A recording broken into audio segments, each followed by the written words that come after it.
What's going on, everybody? It's Jeff Grammer with the ABQJournal, and I am in the pit. It was not a fire grammar offense today. I was actually here and ready to go, and there was some Wi-Fi issues that the pit was having.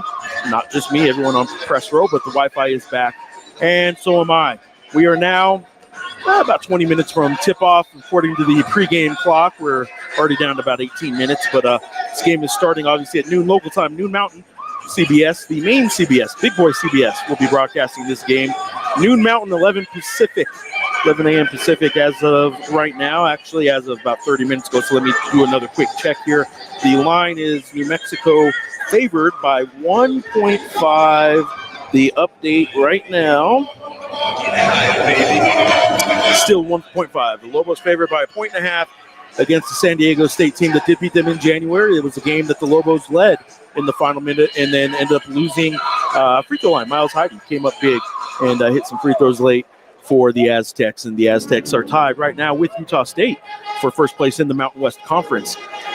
This is, though, a game that if the Lobos win, out, they have 3 games left, and 3 very tough games, by the way. They have this one against tied for first place San Diego State in the pit. They have Wednesday night against a Colorado State team that has won 6 games in a row. And next Saturday night at tied for first place Utah State, the team that beat them by 20 here in the pit.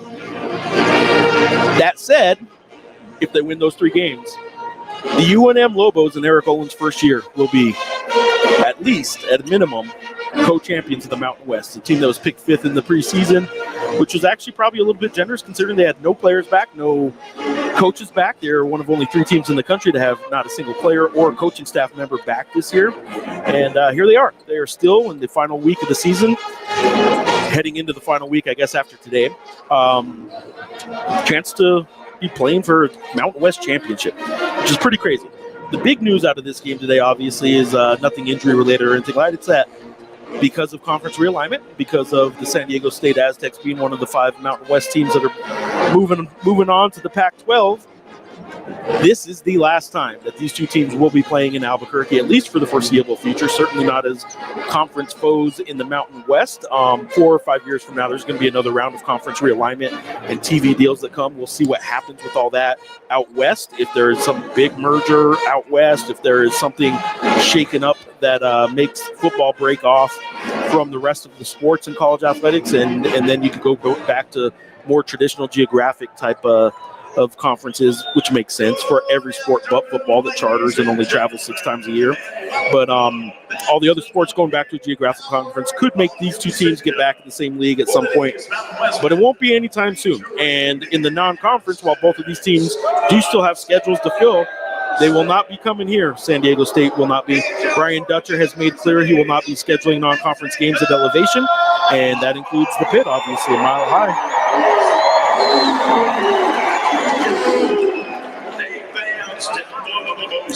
Mr. Grammer, Ewoki says, Mr. Grammer, big game today. Live for the Lobos can get some stress relief to ease tension. No prediction, just vibes. We got Ruben in on YouTube saying, so sad to see our beloved conference broken up, our beautiful conference rather broken up. The Mountain West was true jewel of college basketball, and our teams and coaches had epic battles, almost like the old Big East from 20 years ago. I would agree, man. This is a sad day for me. I've had a blast covering this conference. I've had a blast covering this league, and I'm genuinely saying this not just because I am lucky enough to cover it. I'm genuinely telling you that I think the Mountain West Conference was a very, very good college basketball conference. It was not a power conference. It was the best of the non-power conferences, though. It wasn't always the best at the top where Gonzaga has a West Coast Conference, but the West Coast Conference was no Mountain West. The Atlantic 10 has some Daytons making a run every year, a couple teams making a run every year.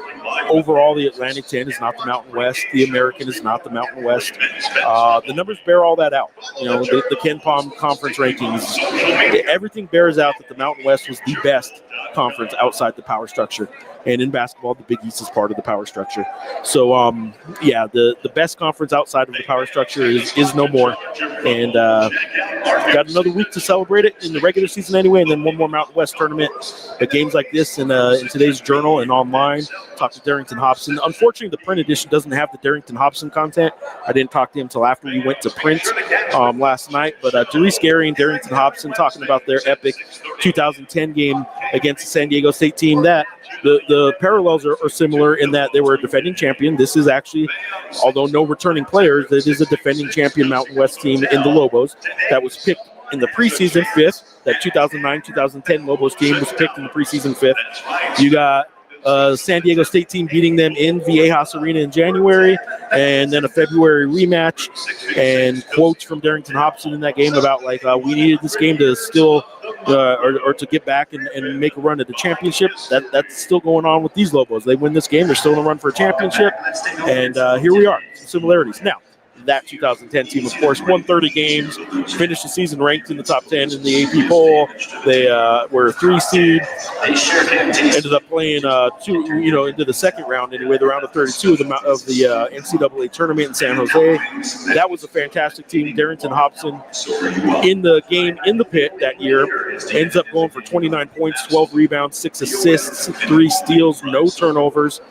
He had a 55-foot buzzer beater at halftime.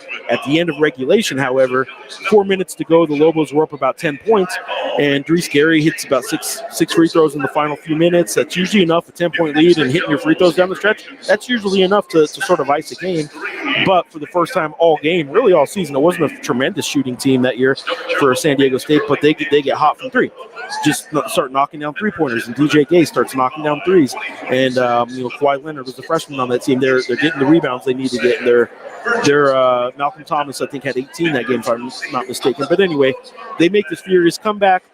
7 seconds left. DJ Gay hits a 3, cuts the lead to 1. Darius Gary at the other end goes 1 for 1 on free throws, hits 1, misses 1. So here we are. The Lobos up to 78-76. DJ Gay gets the ball, comes down, goes up for a 3. Darrington Hobson fouls him with 3 seconds to go. DJ Gay gets 3 free throws for a chance to win the game, down 2. He misses 1. They go to overtime. The second they go to overtime, Darrington Hobson takes over, scores 8 of the Lobos' 10 points, and poetically sealed the game with free throws himself in the overtime. And it was just a tremendous game, one of the best games ever in the pit. A year ago, when the Lobos played their 1,000th game in the pit against Nevada, I did a top 10 games ever in the pit, and leaned heavily on, like when they were the 50-year anniversary, we had a list of the top games in the pit. Use some of those, use some of the more recent games, all that kind of stuff. The work of former Journal staffer and just great journalist Ed Johnson did a lot of that kind of historical work. He wasn't here last year, obviously, but I used a lot of the work that he did previously on the list of some of the best games, and I added to it a couple more recent games. That said, on that list was that San Diego State game in 2010. I included that and made the top 10 list of the top games played in the pit. Tell you what, that 1,000th game against Nevada, the overtime win, Nelly Jr. Joseph hitting a buzzer beater in overtime, might have supplanted that game. But anyway, the best San Diego State New Mexico game in the pit was that 2010 game. San Diego State fans may argue that it was the one a couple years back when Lamont Butler hits a buzzer beater, goes coast to coast and hits a buzzer beater to win. 1 month before he hit a pretty big buzzer beater in overtime, or not in overtime, in the Final Four. So let's see what else we got here. New rumor: coach leaves to a new school and takes you as an assistant so you can go to practice. Could happen, right? Could happen, I'm sure. John Romero's in. Sports Animal and Jeff Symbieta reported yesterday potential Chol minor knee injury. GG, have you heard anything on that up front? He went through warm-ups is all I know. Any updates on the 2 European, and he's not on the well, let me check the updated one. I checked the one last night, obviously, but I didn't check anything today. Let me see the updated availability report for this game. Lists out. Nobody that we don't know about. Questionable. Nobody that we don't know about. So yeah, there's no Antonio Chol on the availability report. He should be playing today. Let's go get a dub, says Richie. sorry I skipped over this one. Mike, any updates on the 2 European big men that Olin is recruiting? I think one is committed and one is could commit, but has not done so yet. So no updates there. I will tell you a lot of this kind of stuff kind of depends on whether or not Olin comes back, right? I mean, he's not just rumored. I mean, he's heavily rumored in some jobs, and we'll see. We'll see if UNM's able to keep him. Having an AD in place sure would help that, and we shall see. On the road coming back from Denver, listening live. Thank you, Gonzalez Lobo. NIT bracketology projected the Lobos as a #1 seed. Could be, man. Could be. NIT's not what it once was, though. It's not controlled by the NCAA anymore. And I don't know what the availability of the pit is with the PBR coming in, but it's all stuff I will be checking. I talked with Ryan about all that stuff this week and said, hey, next week I want to do the update on postseason possibilities that are alternative to the NCAA. I would also remind you that the NIT no longer gives you a home game just because you have good attendance. It's not really based on that as much as it once was. Well, I say all that. The NCAA doesn't run it anymore. Maybe they go back to that model. John Romero is in again on YouTube saying Miller to Davis time today. So Miller time today is his prediction. The champagne of beers and Lobo sharpshooter. JG Golf is in on YouTube saying, with Santa Clara and VCU on the bubble, do you think the head-to-head really helps when it comes to Selection Sunday? Yes, I do. Wins against or above bubble, rather, is a big metric, and wins like that help just because they're solid teams, but also wins against tournament teams, wins against teams in the field, those always tend to help. So that kind of teams on the bubble because it's all kind of related, right? So, hey, look, we are 5 minutes away from tip-off in the pit. I am going to sign off now. Sorry about the Wi-Fi issues that got such a delayed start on this. I appreciate you guys for being here. We will certainly have coverage at ABQJournal.com afterwards, and Emptying the Notebook will be out tomorrow morning, just like it normally is. Follow along on social media. Got a big one coming up in the sold-out pit.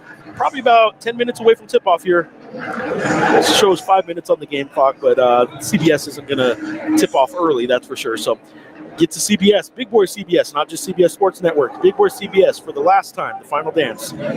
San Diego State Aztecs, UNM Lobos in the pit. Thanks for getting here, guys. Oh, one more. No, thanks for joining, guys.